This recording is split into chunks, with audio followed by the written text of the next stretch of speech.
महीने में 9% और 6 महीने में 20% का रिटर्न दे चुके इस स्टॉक को लेकर हिंदू बिजनेस लाइन ने अपनी एक रिपोर्ट में कहा है कि 475 रुपए में इसे खरीदा जा सकता है, यानी बाई की रेटिंग दी है। अभी यह स्टॉक 477 रुपए पर ट्रेड कर रहा है, मतलब ये कि अभी लेट नहीं हुआ है। अब यहाँ दो सवाल खड़ा हो रहा है। पहला कि अभी खरीद लिया तो इसमें कितना पोटेंशियल रिटर्न मिलेगा।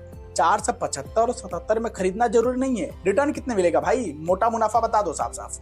दूसरा सवाल कि हाल फिलहाल में इसको लेकर कोई खबर आई है तभी ना भाई स्टॉक ग्रो करेगा। तो ये दोनों सवाल का जवाब मैं आपको बताऊंगा कि ये दोनों स्टॉक के फेवर में है या अगेंस्ट। और साथ में आज मैं आपको एक ऐसी टेक्निक सिखाने वाला हूं जिसे बिना जाने कोई भी ट्रेडर मार्केट के चाल को प्रेडिक्ट नहीं कर पाता है।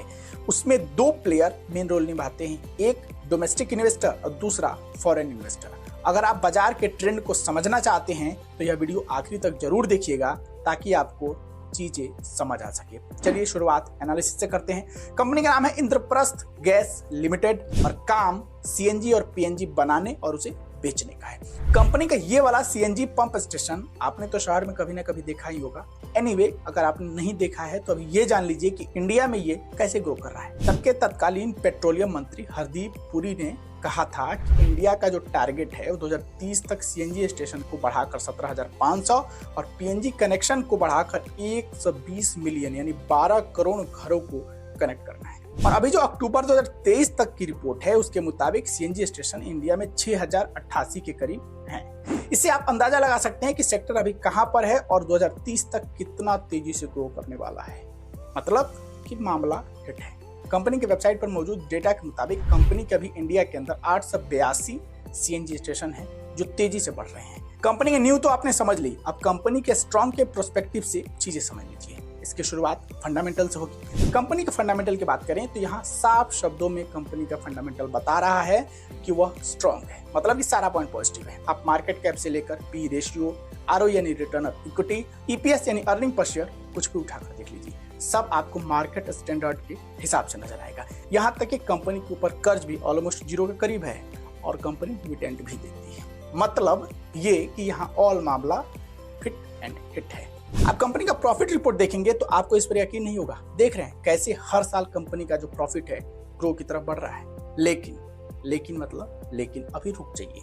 सिर्फ प्रॉफिट रिपोर्ट और फंडामेंटल देखकर अगर आप स्टॉक में पैसा लगाने की सोच रहे हैं तो थोड़ा सा आपके साथ धोखा हो सकता है। क्यों? क्योंकि कंपनी का जो टेक्निकल पार्ट है वह कुछ और ही इशारा कर रहा है। क्या कर रहा है? देखिए, कंपनी का जो टेक्निकल चार्ट जो आपको स्क्रीन पर नजर आ रहा है, इसमें आप एक चीज देखेंगे, मैं 1 साल के टाइम फ्रेम पर आपको दिखा रहा हूं कि कंपनी का जो स्टॉक है वह 500 के नीचे पर अभी उलझा हुआ है। पिछले 1 साल से ऊपर जा रहा है, नीचे आ जा रहा है, यानी बड़ा ब्रेकआउट नहीं दे पा रहा है। तो जब तक कंपनी का स्टॉक 500 को पार नहीं कर पाता है, इसमें कोई बड़ी उछाल दिखने की उम्मीद कम है। ये ऊपर नीचे आता जाता रहेगा।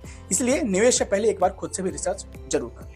चलिए अब कुछ नया सीखते हैं। सबसे पहले आपको सर्च बार में जाकर स्टॉक एज टाइप का सर्च कर लेना है, फिर इस पहली वाले लिंक पर क्लिक कर देना है। उसके बाद राइट साइड में सबसे ऊपर इस मेनू वाले ऑप्शन पर क्लिक करना है और उसके बाद स्टॉक एज वेब ऐप पर क्लिक कर देना है। आपके सामने एक नया पेज खुल जाएगा। इसमें आपको स्क्रीन पर FII DIE एक्टिविटी वाले ऑप्शन को क्लिक करना होगा। उस पर क्लिक करते ही आपके सामने एक नया पेज ओपन होगा।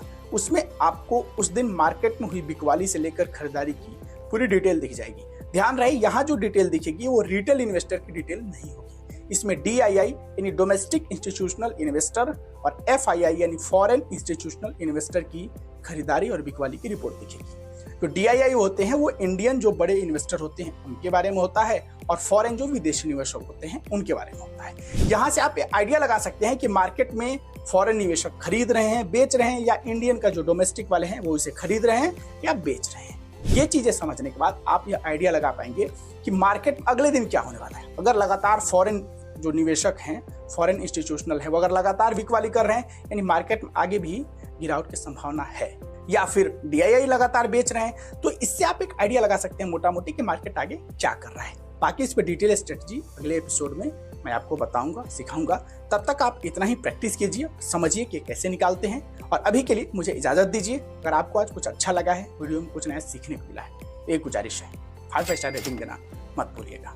धन्यवाद।